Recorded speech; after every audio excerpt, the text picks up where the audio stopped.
انت بتضحي بموهبة بكرة عشان تعتمد على حلول امبارح.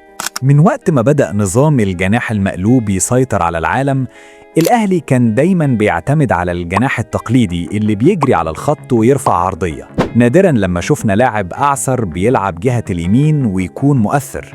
وليد سليمان كان بيقوم بالدور ده أحياناً بذكاء وفطرة، لكنه ما كانش نظام لعبة أساسي ثابت. بيرسي تاو في بدايته حسينا إن الأهلي أخيراً لقى القطعة الناقصة، لاعب بيعرف يضم للداخل ويسدد ويصنع لعب برؤية مختلفة.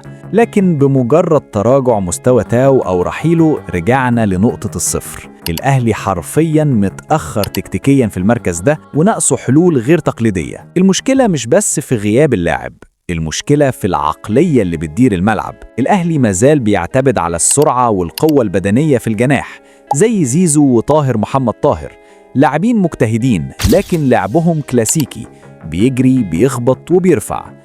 الفرق بينه وبين الجناح الأعسر هو عنصر المفاجأة. لما يكون جناحك أيمن وبيلعب يمين، المدافع بيبقى عارف إنه هيروح للخط، لكن لما يكون أعسر الدفاع بيتربك لأنه مش عارف هيسدد ولا هيعمل تمريرة بينية في العمق. الغريب بقى إن لما بيظهر عندك بصيص أمل ولاعب ناشئ واعد زي محمد عبد الله، لاعب بيمتلك القدم اليسرى المهارية اللي الفريق محتاجها بشدة، القرار بيكون إعارة محمد عبد الله عشان تدي مساحة أكبر للاعبين بستايل قديم.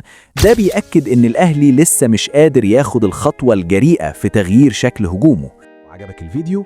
اعمل لايك واكتب رأيك في الكومنتات، وما تنساش تشترك في القناة وتفعل الجرس عشان توصلك كل الفيديوهات الجديدة.